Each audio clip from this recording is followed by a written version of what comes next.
All right. So my next guest, deep in the esports industry, like it seems like he's OG in the esports industry, and even though he hadn't been in it all that long. But the interesting part is it's not on the gaming side. It's not on the tech side. He did. I'll let him explain it because he go like this is a great one. You guys are gonna love this episode.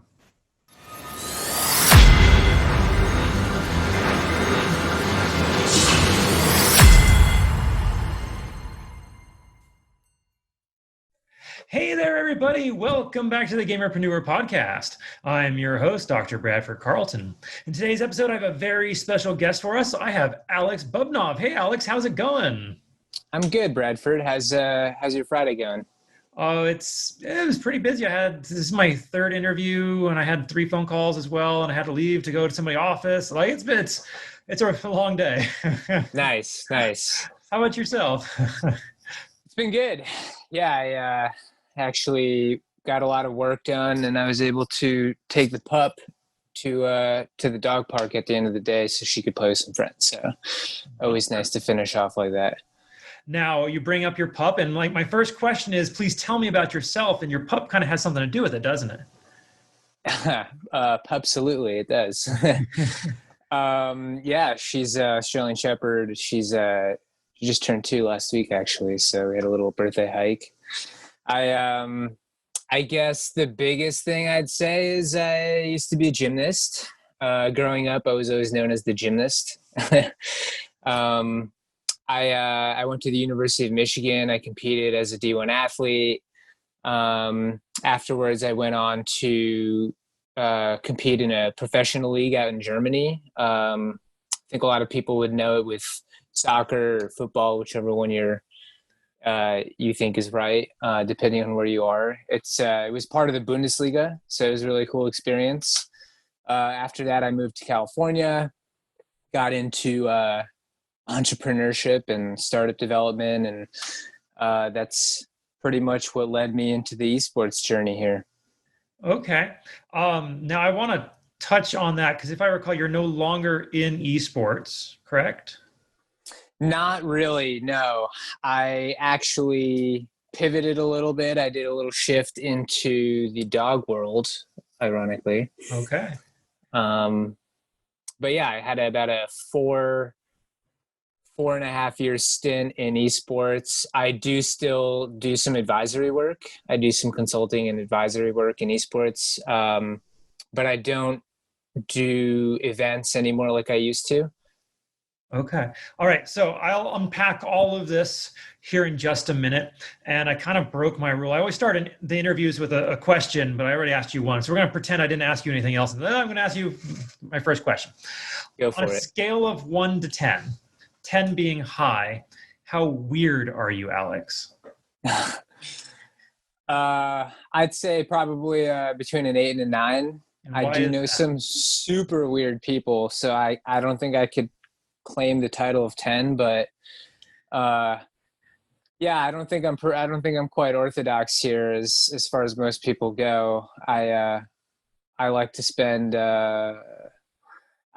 my time basically doing work all the time, but that work is not really for like a 9 to 5 job like most people are used to. I like to chase my dreams like at all hours of the day. So, bringing me to 9:30 on a Friday night doing podcasts, so to speak.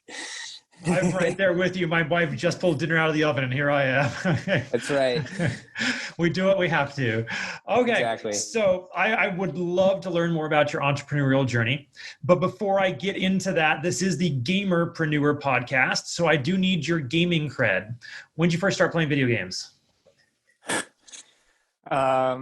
I think I started probably around,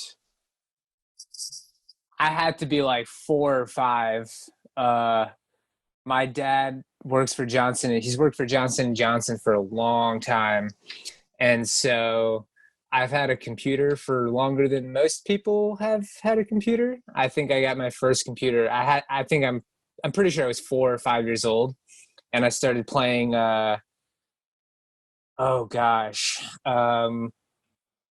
anyone who anyone who remembers Putt Putt, the car game and things like that, and hovercraft, and fun little games that came on, those round things called CDs. I don't know if you remember those. I remember floppy drives. And that's right, and floppy drives too. And yeah, I think I really liked games like Myst and Riven back in the day. Played a lot of Descent, Free Space. Man, I can't even remember all of the games that I used to play, but I was definitely PC at first and ended up switching to Xbox somewhere around fifth grade. Project Gotham Racing, of course, Halo when that came out, Halo 2, finally getting the dual wield. And then I never made it to 360. I kept my Xbox all the way through graduation from college, actually. That thing was a tank. It lasted forever. And I still had the original massive controllers where like your hands couldn't even fit around it when you were right. when Even you were as a little. grown adult, it's like I hate these things. Yeah. But I am on PS4 now, actually. My gamer tag is Esports Buddha. If you want to Right play on. some Apex or Rocket League, I'm totally down at any point. So yeah, I think I've been playing for quite a long time now. Okay, and so you play the competitive games at the moment then? Not competitively, but yeah.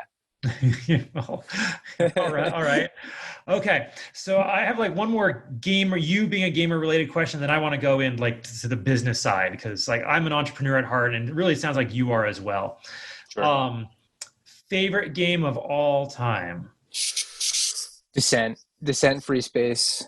Yeah, I loved that game. Free Space. So Free Space came out as like a sequel to Descent, even though it has a completely different name. But it's basically like a fighter pilot kind of game, but you're flying these. It's all in space, right? It's not like you're just in the air or anything like that. And you go on missions, and you can control and command like entire squadrons and fleets, and there's alternative endings and all sorts of stuff like that. It was, man, I played that game so many times. I used to have a joystick that I would like keep between my legs like this, and I would pretend that I was a fighter pilot. You Yeah. want to know something? I used to play the simulators, the flight simulators, the space flight simulators as well back in the day. Yes. I can't say I've seen an actual joystick in ages. Like, No. what happened to like games that required them? I don't know. I really liked games like that. I liked the steering wheels that you could add on and use for driving games. Like, I think it was because we weren't able to drive yet at that point, and it was like, oh yeah, this is like driving a car. This is exactly what it feels like, right? So I loved having joysticks, man. There was also the I forget what it was called with the ball, The trackball? the trackball. Yeah. Oh, that was the worst mouse ever invented.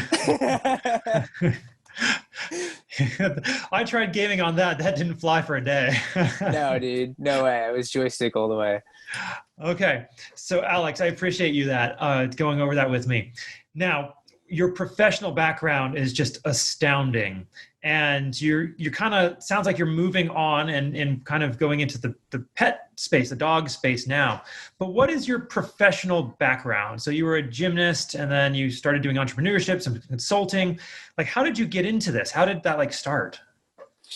So my background is actually in kinesiology and movement science. That's what I went to school for at Michigan. I graduated with a bachelor's out of the School of Kinesiology with a specification in movement science, and that was basically like, I mean, it's in the name. It's pretty much all the biomechanical crossed with physiological type of traits. So, more in physical therapy type of a track, but with a little more focus in athletics, obviously, as I myself had an athletic background. So I went into human performance, and I was originally working with athletes within like NFL, NHL, MLB, Olympic wrestling, Olympic track. Um, and I got trained by one of the brightest minds in human performance. That's Mike Barwis. We met out in Michigan right as I graduated. I think that was in 2014. And I ended up getting sucked into like I I got sucked into a startup called Mate Bros. It was a yerba mate energy drink that I was building up a company with some of my old teammates from Michigan. One of which he was an Olympic gymnast. He's an Olympic gymnast. He's going for Tokyo. Knock on wood. Hopefully Tokyo that 2020, right? In 2021. that's correct. But he's a two-time Olympian already. He was in London. He was in Rio, and that was actually a really cool gig that sparked my entrepreneurial interest, which I was involved in a lot of brand development and design, in trying to figure out how to sell beverage products through like a subscription service. And now that seems pretty normal, but when we started doing it, like Amazon had just launched their beta subscription program, for example, and we were one of the first in there. And it was a unique segue because I was working with athletes who were now looking for energy like options that fit their nutritional needs. And that's kind of how we even started ourselves. Like we were in the gym 4 to 6 hours every single day, and you're flipping around upside down, doing all sorts of crazy shit. And you can't have a Red Bull and you can't have a Monster because you're going to barf. And you're starting to shake, and like, you can't shake. It's not a thing. So, we basically made our own healthy energy drink, and that took us into Mate Bros. So that's actually exactly where I segued into esports. And It seems like it has nothing to do with each other. Like, how did you get into esports? well, actually, I mean, from the high level, it seems super sporadic, but it was really, it was almost seamless in the transition. It was like,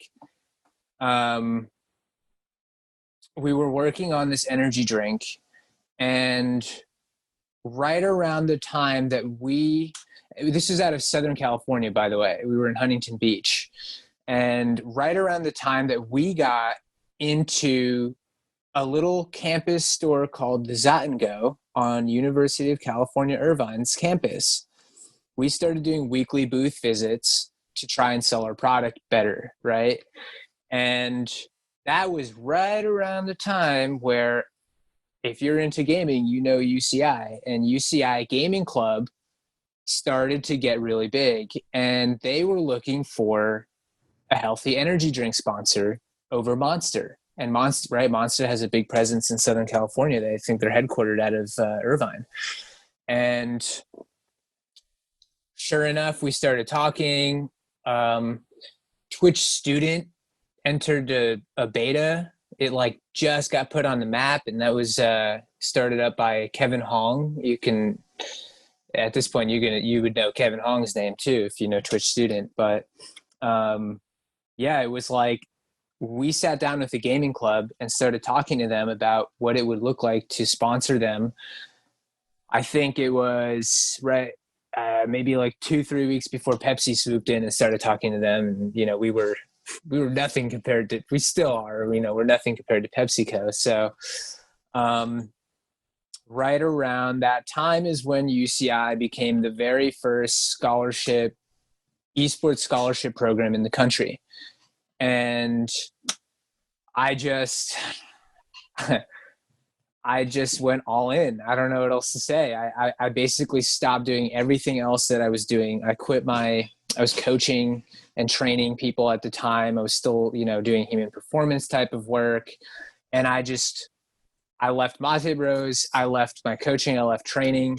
And I just went balls to the wall for esports because I just knew something was coming. I knew there was this thing, that nobody really realized yet. Only a couple of people started to pick up on this rise. But and this is pre Overwatch League, by the way.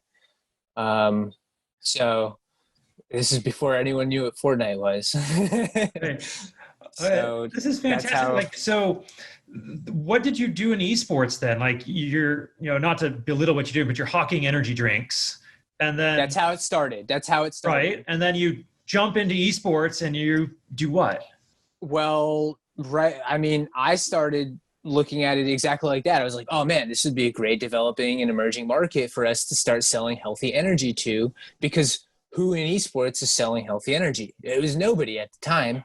It still really is kind of nobody, by the way, for anyone out there who's watching and wants to jump on an idea. It's probably something that can develop, I would say, within the next 5 to 10 years in esports. It's already kind of starting. You see Monster and Red Bull playing around and things like that. But yeah, I met some, I guess, notable figures in the space within esports who pretty much had the exact same question as you. Like, what are you doing hawking energy drinks when you have a professional athletic background with like a focus in human performance, where nobody knows how to make esports players better? What does that look like?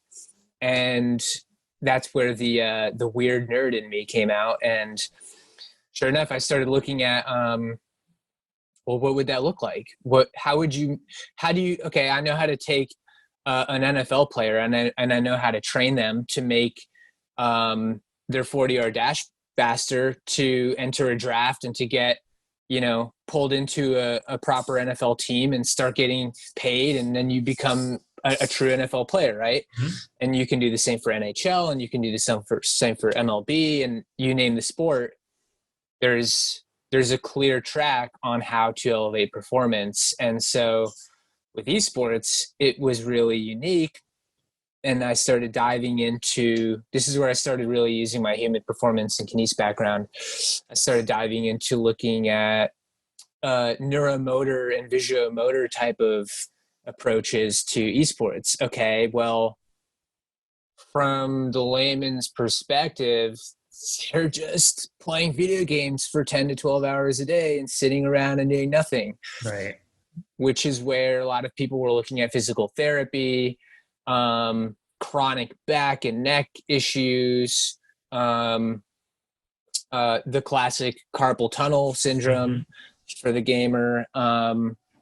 And that's absolutely relevant, but those are more rehabilitative, we call it prehab type of techniques, where you're combating chronic buildups of like postural type of issues and things like that, right? But while that's important, that's not actually elevating performance per se. It's maintaining your ability to do what you already can do, right? Absolutely. So I started looking at, well, how would you actually make eye movements faster, for example? And if you could use your eyes faster to detect and react faster, then how would you then make the actual electrical signal from your visual input to your motor cortex to your actual reaction, and therefore speeding up reaction times, right? You look at StarCraft, for example. Those guys are nuts. 300 APM plus. Oh yeah. That's insane. Boom. How do they go so fast?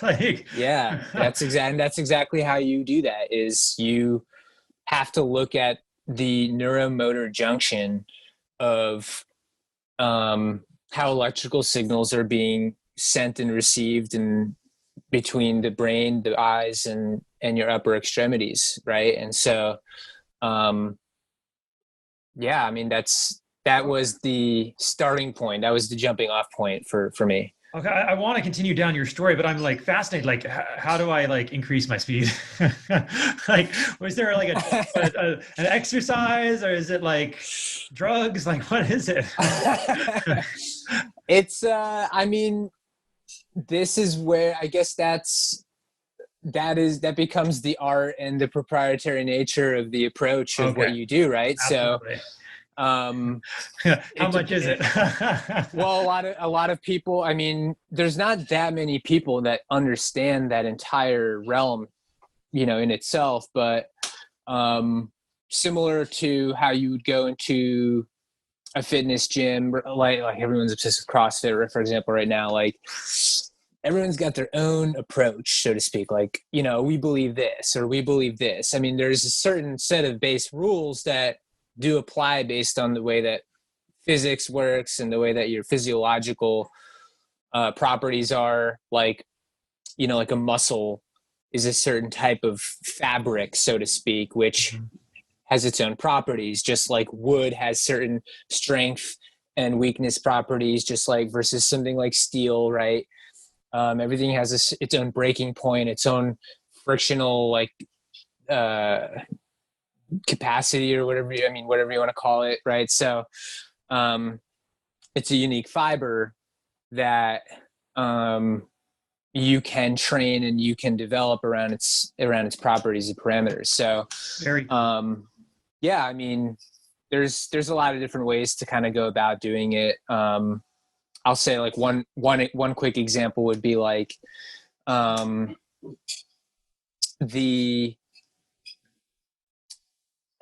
there's something really classically overlooked in almost any type of strength training, which is if you're trying to make something move faster, a lot of times someone's looking at the we'll use StarCraft since we were just jumping off there. Like, as you're pushing down, people want to be able to push down faster, right? okay. But in order to push down faster repeatedly, you need to be able to lift faster too. Yeah. Right? Just like if you work crabs, you need to work your back. Exactly. So there's a classic like whole other side to it that a lot of people really don't look at. And so in general, there's a lot of studies which you can look up like anywhere, PubMed, shout out to PubMed, that showcase basically just training force production in a muscle also increases the ability for the inhibition action to happen.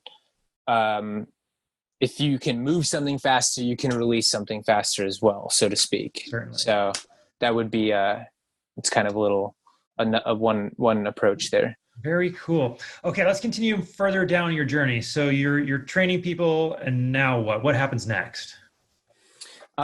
So naturally, at the time, there really weren't too many people looking at things like this within esports. Even now, you have a lot more now. Like it's its own field now. But when I started, I couldn't even find a total of like more than 5 people that were even looking or thinking about these kinds of things. For example, this is like 2016, 2017. And now you can look at the top teams, Team Liquid, Cloud9, TSM, right? I mean, you name it. If they matter in the space of esports, they have like a sports nutritionist, they have a PT, they have a sports psychologist now, right? So naturally, I started getting pulled into a lot of events, scenarios, quite a lot off the books, because at that time, esports teams had limited budgets to begin with, right? Yeah. and they Today still. and today still, and they're notorious for mismanaging those budgets. And most of those went to paying players, being able to travel, team houses. Back in the day, that was a huge thing. And so there really wasn't like a space for this, right? I mean, you couldn't go to the organizational heads and be like, hey, we need a budget for human performance and training. Like, training? What do you mean training? Like, we're already paying them to play 10 hours a day. Yeah. So, I basically, just knowing quite a lot about this space as both an athlete and a student and a professional in a space of human performance and training, like, there's so much that goes into it. There's the nutrition. There's how do you increase performance? Well, performance, there's so many facets to it, right? Is everyone getting even along as a team, right? Do you have team cohesion and chemistry? That's massive. You ask any professional sports team that has to operate as a team, it's critical. You can watch The Last Dance, right, on Netflix. That's out there. Absolutely. Critical for team cohesion. Well, yeah, for sure. I mean, and actually esports is similar things, especially back then. There was the star player and they overpowered the entire team, and they had, I don't want to say the right to do it, but they had the power to do that and there was very little for the rest of the team to combat with, because the organizational heads would be behind that kind of a person, for example. So, and then you got to also remember, these are like 17, 18, 19, 20-year-old kids who, well, he said this and he said that. Like, that's the kind of thing you're dealing with, trying to get them out of bed to even wake up on time for team training, like team training. Oh, it's Saturday. Like, I already know how to play this. I don't have to wake up for team training. Those kinds of calls are being made all the time. So, it was really interesting. I started to notice quite a lot of gaps that were,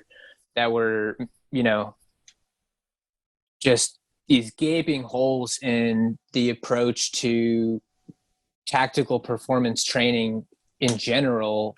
And I started to work with all sorts of teams on boot camps. I was called into World Championship to league qualifying type of events, to basically, I mean, it was really case by case. I can't even like put one blanket on it.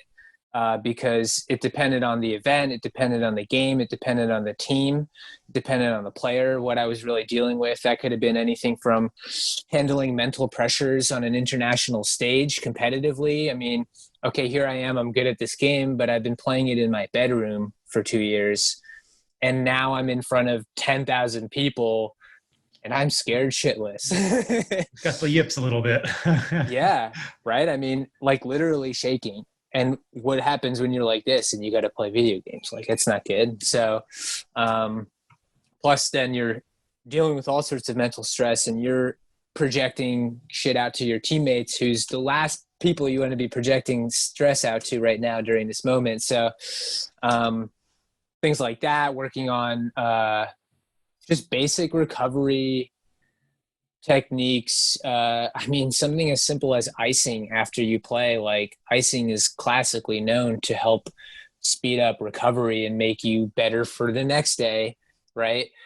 When you have 3-day gaming events and things like that. So it sounds like the vast majority of issues in esports is that people don't consider it a sport, that they really do just consider it gaming, and they don't apply any of the traditional methods to this industry. Yeah, definitely originally. And I'll definitely give a shout out to the esports industry right now. It's moving in the right direction. It's moving in many directions also at the same time, but it's moving in the right direction when it comes to performance, when it comes to recovery techniques, when it comes to taking care of players as assets to the organization, right?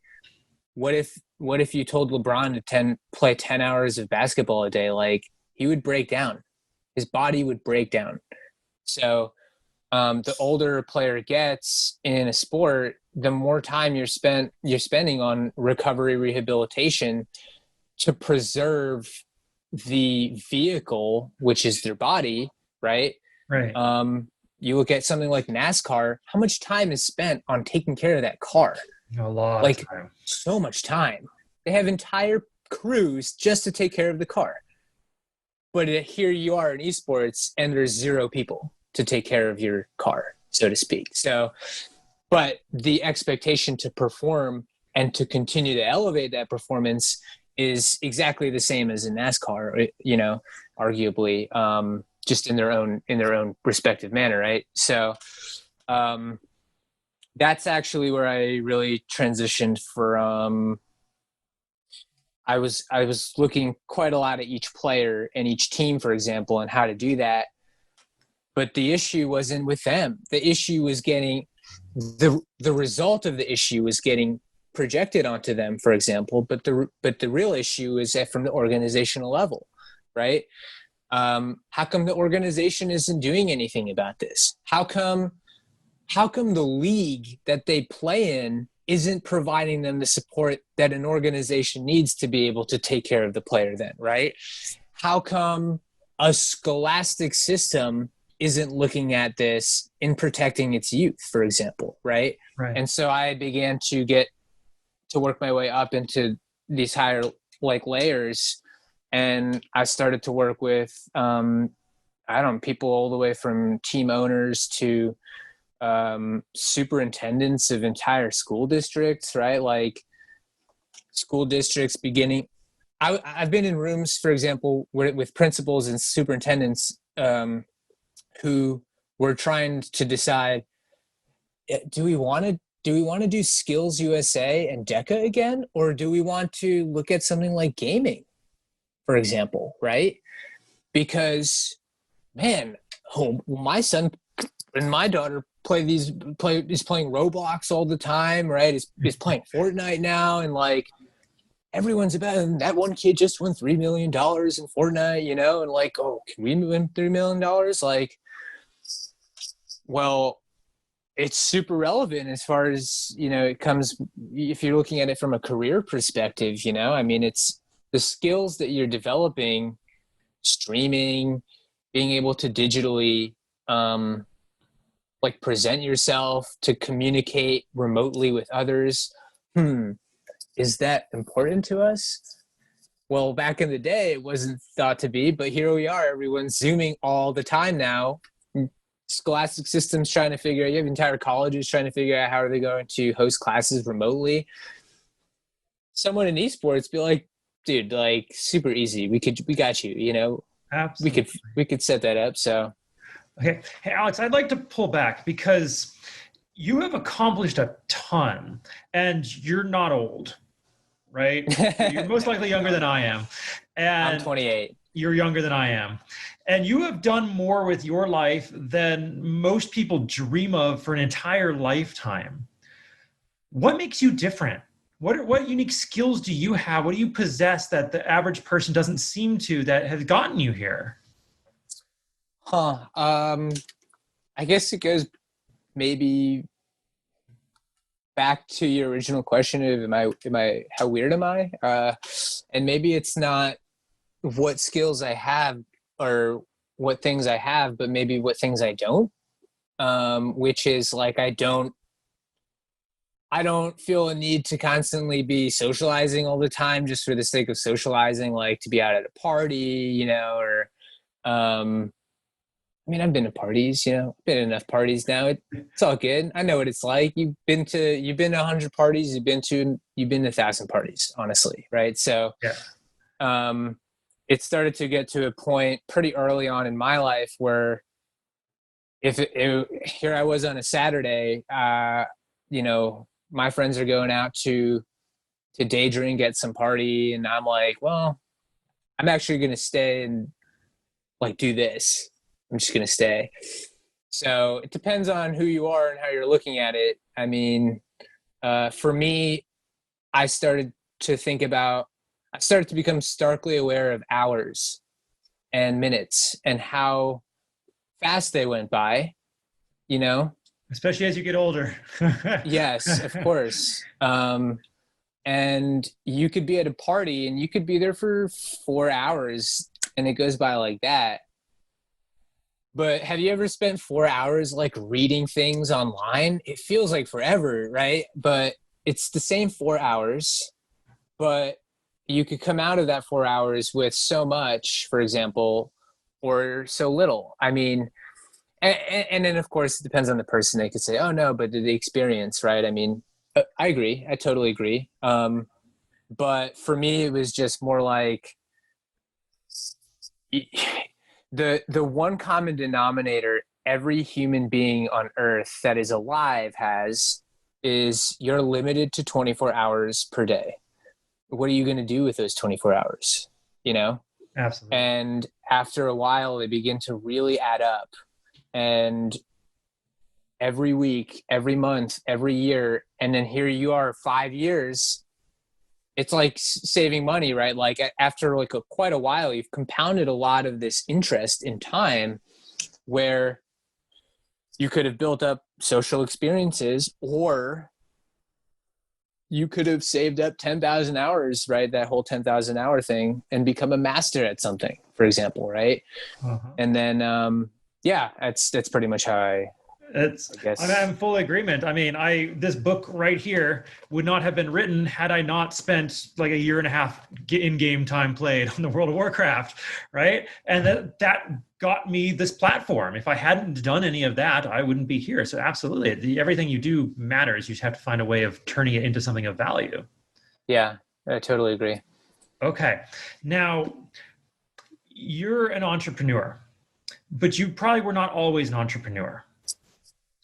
Now, where did that change? Like, there's a difference between going to parties and then staying home and reading, and then the switch getting flipped, right? Like, Yeah. You probably even know what I'm talking about. Like, what was that change in you that happened that you became like, I have to do this now?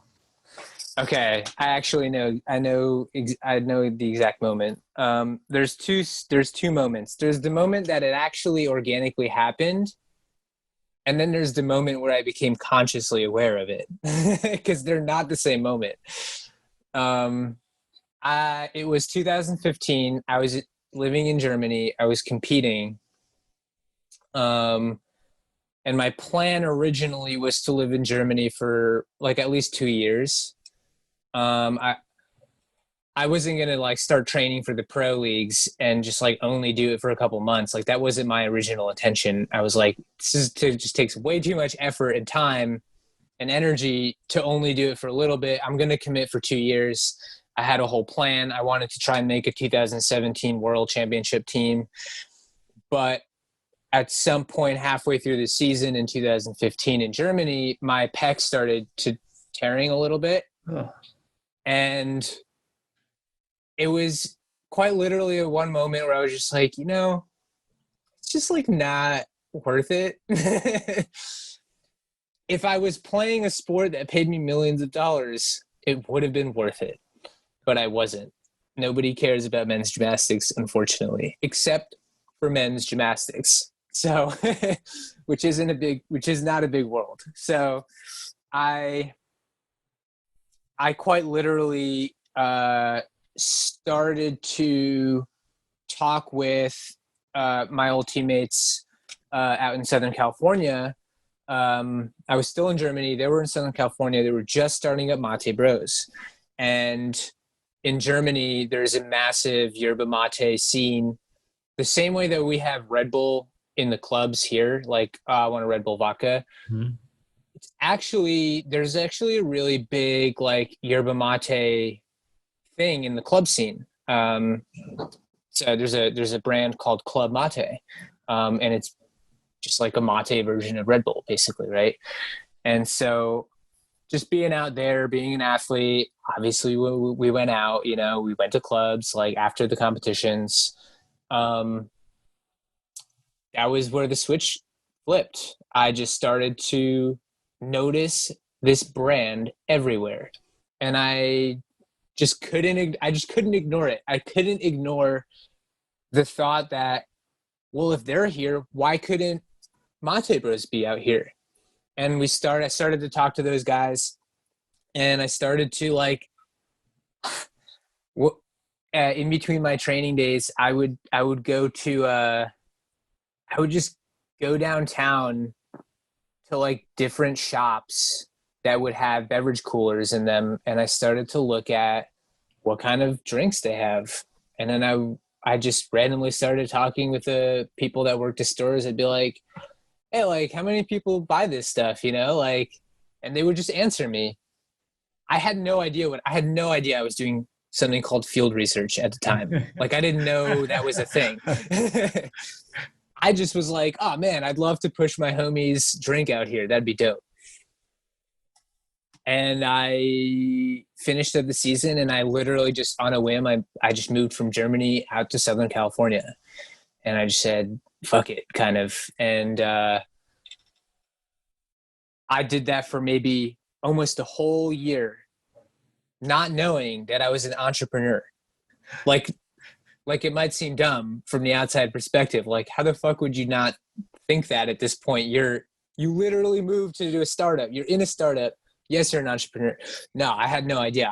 For me, it was a fun project, and I wanted to be out in the sun while doing it. That's pretty much all the thought that I put into it until I got into the esports realm, where a group of people who like really know what they're doing in esports and are much older than me.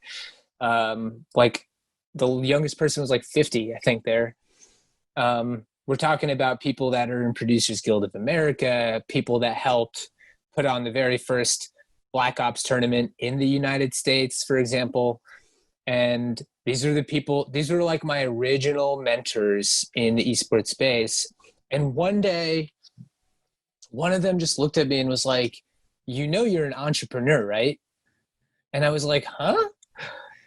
What? I was like, nah, I'm just a gymnast. Like, I don't know what you're talking about. And I think that was 2007. I think that was spring of 2017. And that's it. From that moment forward, I was like, oh shit. So we're only I'm an entrepreneur. Like 3.5 years. Yeah, like not even that long, really. Well, your growth is absolutely incredible, Alex. Like, congratulations on everything you've been able to accomplish. Thanks, man. And you currently have a new business you're working with, right? Yes. Yeah. I started Barker LLC in May 2019. We came up with the idea in April, 1 month before that. And what is that? What's Barker? So I'm actually in the middle of a little bit of a pivot and transition due to the pandemic, as I would assume just about everybody is. But we started with the idea of building a Tinder type of an app for dog owners and their dogs. So, and so I would say learn to embrace the struggle, and like learn how to use it to your advantage, because failure is just as informative as success, if not more sometimes. I think that there's a pretty big following behind the term fail forward at this point. I'm a huge believer in that. Almost and do it in concentrated doses. So I would say that, yes, like learn to love failure, but learn how to build in micro successes within your failures, so you don't go totally insane, because you will go insane multiple times. And at some point you're just going to get stuck on insane, and that is going to then become you. That's right. I like to say in the gaming space that you get your experience from your failures. Yes. That's how you grow and learn. I completely agree. Yeah. So speaking on that point, yeah, Alex, that is where we get our biggest lessons from in life, is our failures. What is your biggest failure, and what did you learn from it? Oh man.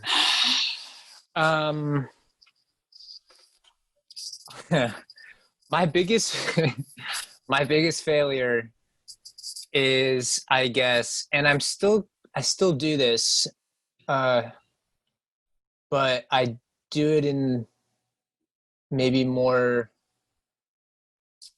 controlled ways. Is I think that I have a tendency to bite off more than I can chew, and that exposes a lot of vulnerabilities in an entrepreneur who doesn't have a lot of resources or support systems, for example. If there's any one thing that if I could go back in time and I could start maybe on a different foot, because I don't think I would change the path, but I might change the foot that I started with, is learn something about legal. Like, learn how to cover your ass, because Yes. because when you jump into entrepreneurial spaces, it almost doesn't matter which space or industry you're in.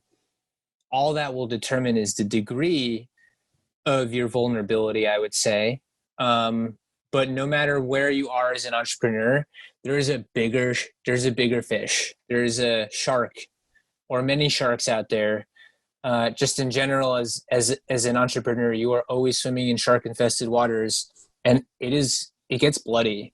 And so just learn how to protect yourself. Always have a plan Z, I would say. I like to operate with like plan Q's to Z's. And just kind of be smart in the risk taking. Like, you have no choice. You have to take risks. If you don't take risks, you're always too late, pretty much. But you can do it in a more intelligent way than just going gung ho and just diving head first into shark infested waters. Like, have some kind of a tether for yourself. You have to have a plan. You have to have a plan to start. Yeah. Yep. Okay. Alex, this has been absolutely incredible. And I'm sure we could probably go on for another 1 or 2 hours. Yeah, for sure. I gotta let you go to bed at some point. So, yeah, appreciate it. how do people find you? How do they reach out? Where are you at on social? I'd say you can find me on Facebook.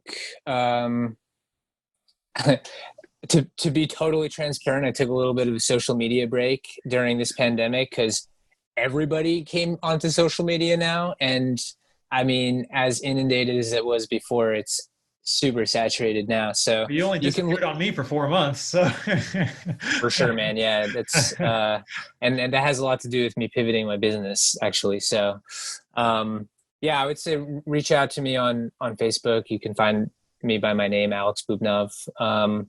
But happy to put out my email, esportsbuddha@gmail.com, for anybody in gaming. I would say also on LinkedIn. I'm pretty active on LinkedIn at this point every day. So yeah, feel free to email me. Feel free to connect with me on LinkedIn. Shoot me a personal note. Always happy to advise anybody going down the esports path, because it's a fun one, but it's also a dangerous one if you go in unarmed. So very happy to help get anybody trying to enter that space up to speed. beautiful. All right. Thank you, Alex. Now, do you have any last thoughts you want to share, or anything I didn't ask you think we still need to cover before we bring this in for a landing? I think we covered quite a lot, actually. If we think of anything more, I'm happy to do a follow up.